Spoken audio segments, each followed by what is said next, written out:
Olá, bagacinha! Sejam bem-vindos ao canal Prof. de Giovanni para a gente discutir um pouquinho sobre a geograficidade.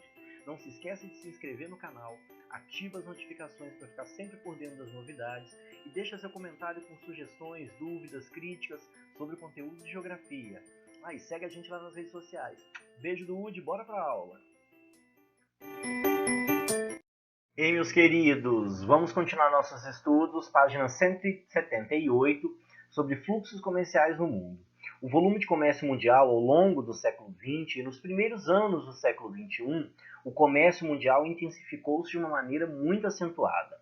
Dentro desse contexto, o avanço que é proporcionado pela constante modernização dos meios de transporte, de comunicação, acabou aproximando grandes áreas do espaço global, alavancando o fluxo comercial em grande escala.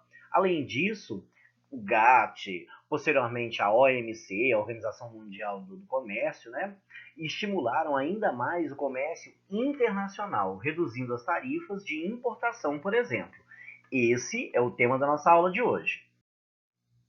E falar desse poder de capital e esse poder de influência dentro do contexto de comércio, a gente não pode esquecer, é claro, dos Estados Unidos da América, o maior mercado consumidor do planeta. Os Estados Unidos, eles são a maior potência comercial em exportações e em importações. São superiores a 2 trilhões de dólares, valor superior ao PIB de muitos países. No ano de 2012, por exemplo, os Estados Unidos exportaram 2,49 trilhões e importaram 2,335 trilhões de dólares, perfazendo o que a gente vai chamar de um déficit na sua balança comercial, que foi de 286 bilhões de dólares. Nesse mapa, a gente consegue ver a participação de cada país no comércio global. O Brasil até que está muito bem. Nesse mapa, a gente pode estar analisando o excedente ou o déficit de exportações em relação às importações. No superávit fiscal, por exemplo, em vermelho é menos de 0,1 e no degradê vai descendo até de 1,0 até 3,0.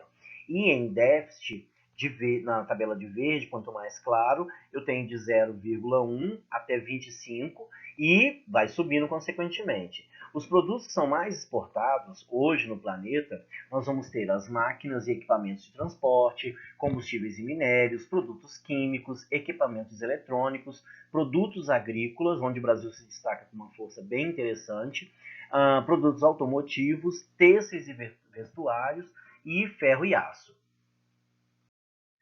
Vamos analisar o que é comércio internacional, já que a gente sabe que é a troca de bens e serviços entre fronteiras internacionais ou entre territórios. Na maioria das vezes, ele representa uma grande porcentagem do produto interno bruto. Esse comércio internacional está presente desde os primórdios da humanidade, como nós já estudamos anteriormente. Comércio internacional, ele é uma disciplina que vem da teoria econômica, juntamente com o estudo do sistema financeiro internacional, formando então essa economia internacional. O volume do comércio mundial aumentou 20 vezes desde 1950 até os dias atuais. Este aumento de bens manufaturados e maquinofaturados ultrapassa o aumento da taxa de produção dessas mercadorias em 3 vezes. Se a gente for analisar o quanto ele foi crescendo, nós temos o advento da terceira revolução industrial, que na maioria dos países aconteceu a partir de 1950, como foi o caso do Brasil. Então, países que antes eram só locais de extração de matéria-prima começaram também a produzir produtos maquinofaturados e manufaturados, o que fez com que a economia global emergisse de uma forma tão expressiva. Mas não se limitou única e exclusivamente em produto tocável, palpável. Não é só uma máquina, não é só um grão, não é só um minério. Nós chegamos a um ponto que um dos principais produtos hoje é a intelectualidade, como nós já discutimos muito, o que a gente vai chamar de comércio internacional de serviços.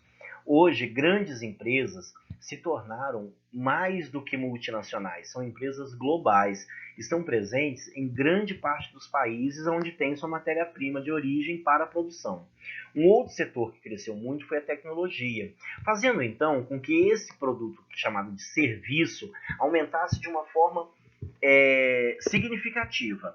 Com base nisso, a mão de obra, tanto para serviços quanto para a produção de produtos mesmo, ela teve que se qualificar. Então, nós vamos ter 3 modelos base para a prestação de serviços e para a produção do capitalismo no planeta. O primeiro modelo é o ricardiano. O modelo ricardiano foca nas vantagens corporativas ou vantagens relativas. E é talvez o mais importante conceito de teoria de comércio internacional. Nesse modelo, os países se especializam em bens ou em serviços que produzem relativamente melhor. Diferentemente dos outros 2 modelos, o ricardiano prevê que países irão se especializar em poucos produtos uma vez com a finalidade, né, de produzir um grande número desse produto. O modelo não considera diretamente as características naturais de um país, como disponibilidade relativa de mão de obra ou de capital. Nesse modelo ricardiano, nós temos apenas um fator de produção que trata da mão de obra de trabalho. O diferencial da produtividade do trabalho e o custo de oportunidade nos países justificaria a especialização deles, que realizam, de uma maneira, troca internacional depois da especialização. No modelo Haksher-Olin, ele é especializado já em outro ponto. Ele foi criado como alternativa do modelo ricardiano. Apesar de seu poder de previsão ser maior e mais completo, ele também tem a missão ideológica. Aí a eliminação da teoria do valor do trabalho e a incorporação do mecanismo neoclássico do preço, dentro da teoria do comércio internacional. A teoria defende que o padrão do comércio internacional é determinado pela diferença na disponibilidade de alguns fatores naturais. Ele prevê que um país vai exportar aqueles bens que fazem uso intensivo daqueles fatores, ou que a gente vai chamar de insumos, né, por exemplo, que são mais abundantes naquele país. E isso vai fazer com que ele importe aqueles bens cuja sua produção é dependente dentro dos fatores escassos que seriam locais. Ou seja, dentro desse modelo, eles põem que um país abundante em capital vai exportar bens de capital, ao passo que o país, em posição contrária, com escassez de capital, ele vai exportar bens ou serviços que sejam intensivos do uso do fator de produção, no caso a mão de obra. Nós temos também o modelo de gravitação.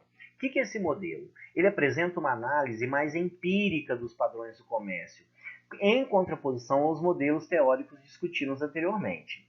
O modelo de gravitação basicamente prevê que o comércio será baseado na distância entre os países e na inter-relação que vai ser derivada do tamanho de suas economias.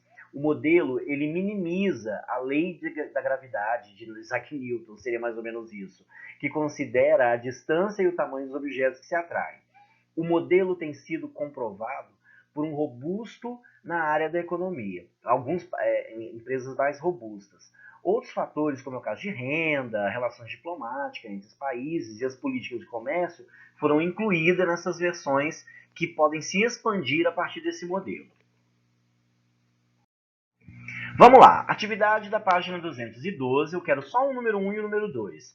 Eu quero respostas comentadas, tá? Justificando porque as alternativas que vocês selecionaram são corretas. Vocês vão entregar para mim no dia 26, na próxima terça-feira, até meio-dia e 20. No mais, um beijo gigantesco no coração de vocês. Eu realmente estou com muita saudade de cada um de todos vocês, viu? Vocês têm meus contatos, com toda e qualquer dúvida é só mandar mensagem para mim. Beijo no coração de todo mundo e amo mais que Milton Santos.